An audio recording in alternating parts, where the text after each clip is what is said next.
Hey guys, welcome back to another podcast with Andy and Ali from WealthHQ. Today is all about money management, and Ali is here to tell us why that is so important. Money management systems are vital because it's not about how much you make, it's about how much you keep.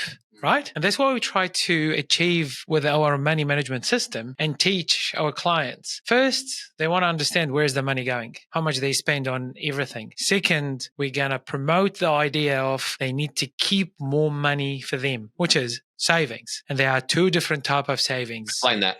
Oh, well, let's start from the beginning before I explain the two different types of savings. Do you guys, if you're watching this, please let us know in the comments. But do you feel like, let's just imagine you're getting paid cash, okay?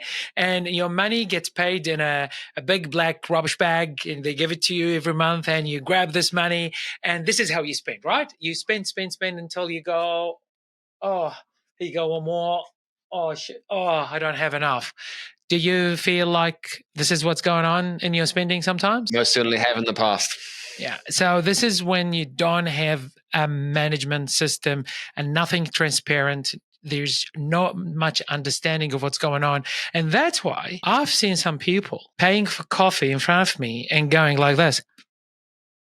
They don't want it to decline. Waiting to see if it actually accepts, right? Yeah, exactly. I think that's most common. That's get accepted because no idea how much left. Well, a lot of people get paid weekly, monthly, and there'll be people out there get paid monthly, fortnightly as well. Imagine reaching to that bottom of the bag. A couple of days out from fortnight. And nothing. Exactly. This is when you hear the people goes like, I'm paying from paycheck to paycheck. So if you're living from paycheck to paycheck, it's because you're doing this to the rubbish bag. So what we do at WealthHQ, we basically imagine what we're going to do. We're going to rip that black rubbish bag and we're going to put your money in 3 see-through glass boxes. And we're going to label them as well. How much in each box, how much you're allowed to touch and how much you're not. And then we're going to try to give you a box to keep and save it and put it aside first before you give everyone else. I feel like you've just kind of rushed over that a little bit. So can you explain the 3 boxes in a little bit more detail? I'll get to that. So what do we believe at WealthHQ? So we didn't come up with this. This is an income allocation theory. It's probably 1,000-year-old, but we might have modified it a little bit to make it so simple and easy to use in New Zealand market. We believe working couple with a reasonable, everything is just in the kind of average, they should be able to live on 60% of their income. Situationally, obviously. Depends on family. Absolutely. Yeah. And size. If you manage to live on 60% of your income, then you will be capable of putting 30% toward your future goal. We don't know what's the future goal. Regardless, you should be able to put 30%. If your future goal to buy your first home, if your future goal to buy your first investment property or travel or pay debt, doesn't matter. We're talking now about the income allocation. Everyone with an income can do this. So 30% goes to your future goal. So now it's quite obvious. You're living on 60 and you're putting 30 toward your future goal. You're left with a 10. Can you guess what is this 10 for? It's for me. No, it's not. I wish. It's actually fun money. That's for me. Yeah, you wish. So it's fun money. So we really believe in order for any financial plan to be successful, you still have to have fun. You need to indulge because we're humans, and small emergencies, we call it. So it's fun money and small emergencies. So if you want to take the missus out for dinner, if you want to take the kids on a trip, if you want to just indulge yourself, there is money, and you will never touch your growth money, which is what we call it, the future goal. We call it the growth account. So you're growing with it. And if you need new tires, there's money. So small emergencies money is available, and that's 10%. The biggest difference between us and so many advisors, that's 60-30-10. It's quite rigid, and this is how much. And then they engage you to kind of, let's say a lot of people goes in and they're living on 75% of their income, and they go, oh, you're overspending. We need to find the money. Where's the money? They go through the numbers, stop having coffee. We heard so much, oh, people can't buy houses because they eat smashed avocados every morning. That is the wrong approach, because our brain now wired in a way like this is a negative way. People are getting at me off my spending, and then what do? You're just like, oh, I don't want to deal with it. When it becomes too hard, a lot of people can cave, they can give in, right? And we need to make sure that any plan is achievable, right? It's like setting SMART goals. Not only achievable, it should be fun. It should be. And this is one thing I want you to elaborate a little bit on, because we work a lot and we've discussed a lot about building habits. And there's an old age saying that repetition creates habits. And we both know that isn't always correct. Whilst there is a sentiment of that, which is. Absolutely. But we both have come to a very particular conclusion. And there's a lot of different rationale out there. Explain what we believe creates long-lasting habits. Something you like, something you enjoy. Fun creates habits. So basically, if you enjoy driving a big truck like yourself, as soon as you get a new Ranger, you go, whoa, I want to drive everywhere because this is so enjoyable, and you do it all the time, then people think it's repetition what build the habit, but it's actually that's a great feeling at the beginning, what's made you repeat and that's what made the habit. So it's actually, there's a lot of people have a habit of reading. They go, always read, they enjoy reading. That's why they always and they had a book and then that's it. So that's what we believe is people don't know how to enjoy savings because there is no one come in and show them how to enjoy savings by rewarding themselves when they save. So at WealthHQ, we have a system. First, we establish what we call the trigger. The trigger, what reminds people when to save, because people don't save just whenever. So we establish the trigger. And then after the trigger, we establish a reward. So the day you put the money aside, that's the very same day you've got a certain budget for fun. And normally we tell everyone that's it, date night money. So what we try to achieve is, for example, for couples, the day they put the money, they should go at that night and celebrate their success of putting the money aside toward their future goal and go and enjoy a couple of drinks, dinner, regardless, whatever they want to do with the money. And we believe they should do it on the day just to remind themselves this is an achievement and they celebrate that small milestone. That will create the habit. But the point is here, this is how we create habits, but we create a lot more, like we teach people so much more than that. The first thing is we don't dwell on, you overspend. Let's try to reduce your spending. And then we engage the client for 3 months, try to figure out every coffee, every smashed avocado, every dinner, and we will lose. And instead of that, our system readapts and redistribute whatever left. And we start the plan straight away and we start building good habits. So if we figure out that you live on 80% of your income, our system redistribute using the same allocation, the same theory toward your future goal and your fun money. And then what do we do from there? We try to teach you when you get paid, what you should do first. What do you think you should do first when you get paid? The minute I get paid, what should I do? Yeah. I should be putting away my savings first and foremost. Yeah. My growth account, if we're talking about exactly. That. What do you think is happening out there from your experience meeting people? People are putting only the money away at the end of a pay cycle. So whatever is left after they've had their splurging and fun, they are putting away whatever they've got left. If there's anything, all. Most of the time, guys, come on, let's be honest. Nothing left, right? Yeah, because we don't have a plan. And this is the thing. When you put money away at the end, there is no structure. And we understand life is built on structure. School is a 9 to 3. Work, typically, a 9 to 5. It's based around structure. Yep. So how or why are we teaching people to be any different with money? Absolutely. Structure? 100%. Structure is so important. But we try to change our clients' mentality it's actually, I didn't come up with that. It's a great book. It's Rich Dad, Poor Dad. If you read that book, it's an amazing and I highly recommend it. But in the book, it teaches you to say the money you think it's your money to play with and have fun with and eat with. We call it that's pay everyone else, because this is money for the supermarket, money for the petrol station, money for the insurance company, money for the childcare, money for the mortgage for the bank. It's not your money. So it's actually, we call it now our Mojo account. Then after we finalize our planning, we call it pay everyone else. And then the growth account, we call it pay my future self, because this is for your own future. So if you want to get rid of debt, or if you want to get rid of, or any type of debt. Build a deposit for a home. Or build a deposit for a home. Correct. Or buy a second home, that's your future self. And then the last one is money for me now, which is savings to just in case if you want to go on a trip for your kids and family. And then we teach people to pay themselves first. So remember, the one you pay your supermarket and your rent or your mortgage or your insurance company or your petrol company, let's pay everyone else. And then the next account, it's pay my future self and then pay myself. And then we tell everyone to pay themselves first. Then they're left with the money they should live with. Obviously, we do this after a major cash flow analysis. We go through a thorough work plan. It's a plan.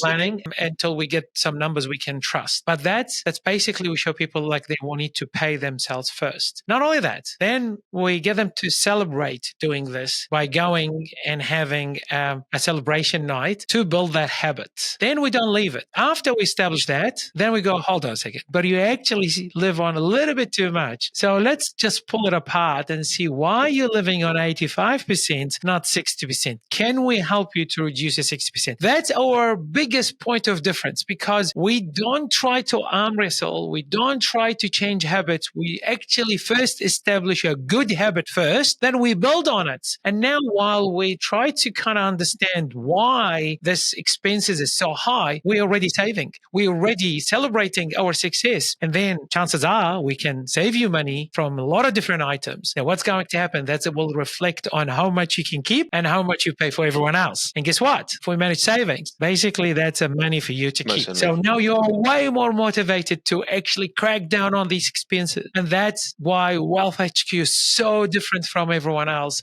when it comes to money management. The problem is no one really believes in money management. Reason? Potentially scared of failing. That's one. That's a very good one. Which I'll talk about shortly. Yeah. But mostly because a bad job was like, it's got a bad reputation of someone's going to come to you and tell you, stop having this, don't go out there. Also, I don't know if this is just a Kiwi thing. A lot of what I see today, it's all about the now. It's not about the future, right? We want instant results. We want everything as quickly as possible. We experience something and then we want to move on to the next experience as quick as possible. We don't live in the moment, or we don't think about the future a lot of the time. Exactly. That's where we need to change that mentality. Exactly. And that's why we actually recognize that. Yes. And that's why we put an immediate reward for you, that you go and take the missus on a night out the day you save. That just to show you that let's celebrate our success. And we give you a little bit of that, I want things now kind of head. Exactly. Because that's what's happening at the moment. So we actually acknowledge that, and we do know how to use that in our own benefit instead of become an enemy against, this plan. You're 100% right. But the biggest thing we've done is to teach people and change their view toward money. And now their savings, it's for them. It's my money. Everything else, it's everyone else's money. I feel like at the moment, everyone values everyone else's money. They don't value their own money because they don't have money. They don't have savings. As soon as we turn this mentality around and we go, oh, I've been working so hard just to put all this money, toward day to day. Yeah, day for day. What's my plan? I need to pay myself. Thinking actually they are paying themselves, but they are not. They're paying the petrol station, the supermarket, the insurance company, the mortgage, the Uber Eats, all those sort of stuff. I want to elaborate a little bit more on a point I brought up a second ago. It's all about the fear of failure, right? Yeah. And I most certainly throughout my lifespan have had this fear of failing. I've always thought it's the worst thing. So at times I've seen it hold people back from making a change or action. And action is the number one aspect that we see holding people back. You can talk the talk, but if you don't implement it, right? Now, one thing that I think people need to understand is the ability to be agile and nimble, right? And that's how we design plans, as well as the fact that we've got Christmas coming up. We've got New Year's around the corner. We've got maybe some bigger expenses.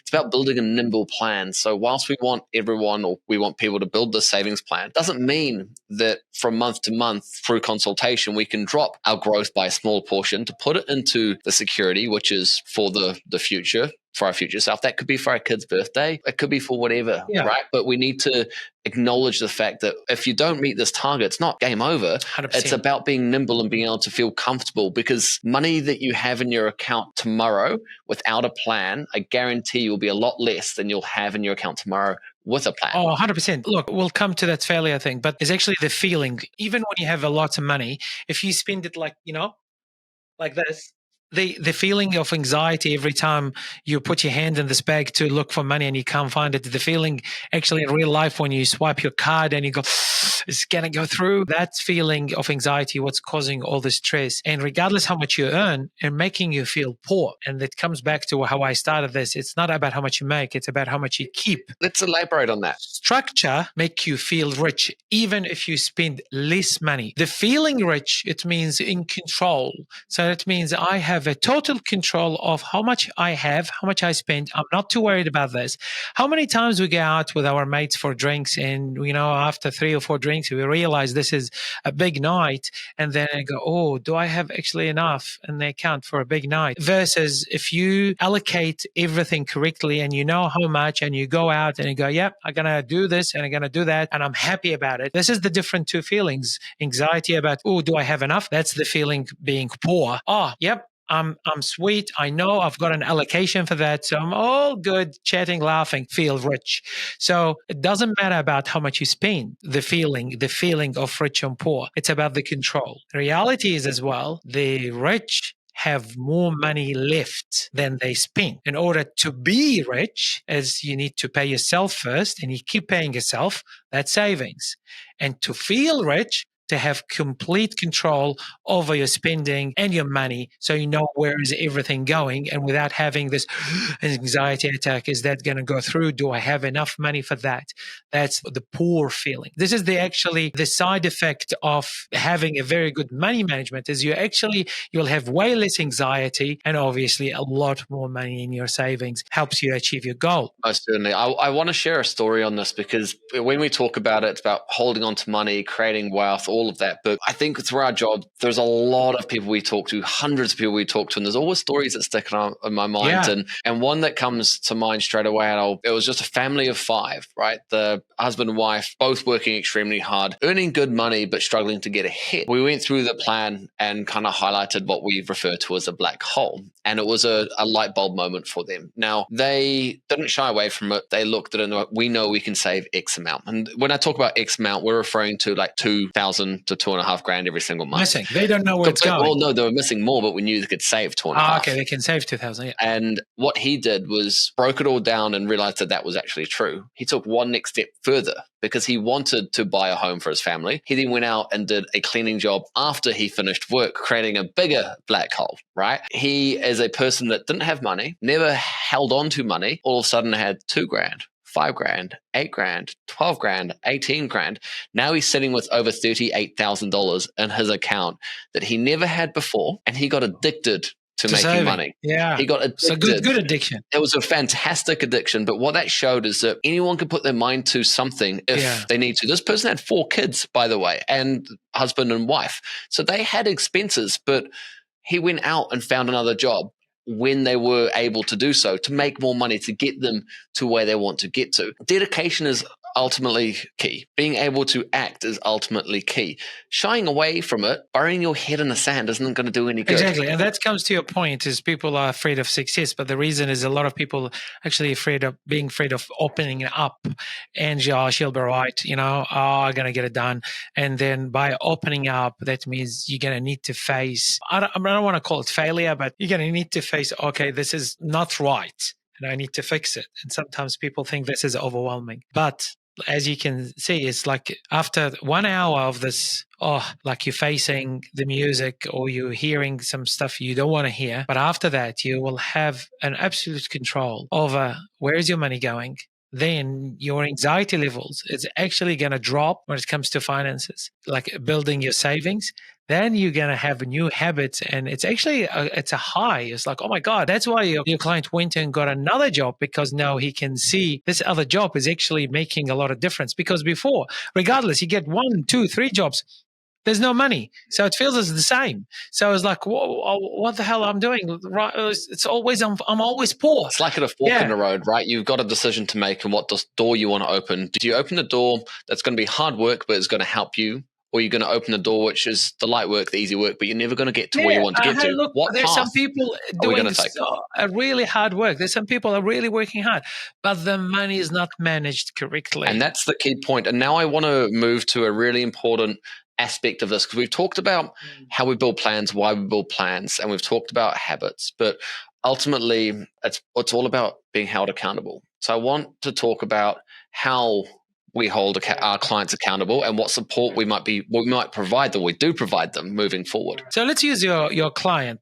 as an example. So your client, he said he went from no money, struggling, to control, to $2,000, $3,000, $4,000, 6, 8, 18, 25, 35. So what happens? We categorize this through stages, and we call it different risk stages. So the risk is the people are very overwhelmed and they don't understand and they don't believe in themselves. So the first, we need to hold their hand while we're showing them they can do it and create the belief and give them all the tools to actually make it happen. Then we'll start. So I'm going to ask you a question here. Let's say you start saving. Let's start you doing it on a fortnightly basis, and you saved $175 into your saving. And then we celebrated that, and you're happy. You took $50, you went out, you had some takeaways for celebration. On your next pay cycle, you saved another $175. Let's say after 3 or 4 pay cycles, now you have, let's call it $450. Do you go around, or do you look at your $450 and be like super proud, I saved $450? No, this is what we call it the red stage, because the money's still small. You see something and you go for $400. It's like, oh yeah, actually can buy that. And there's a huge possibility you'll spend it on that, because doesn't reach the stage you become protective over it because it's still small. So our job at the start, that's the code red, we call it, is to keep you accountable, keep you encouraged, and showing you there's a lot to be proud of, because now you have control and you're growing. You don't go straight away to become a 6'4". You started somewhere, right? So the point is in here, we do that. Then we continue giving milestone and encouragement and showing them the projection into the future till we reach a stage. So your client now, how much they have? 38,000. That they reach stage, we don't need to be helping them to be protective over it.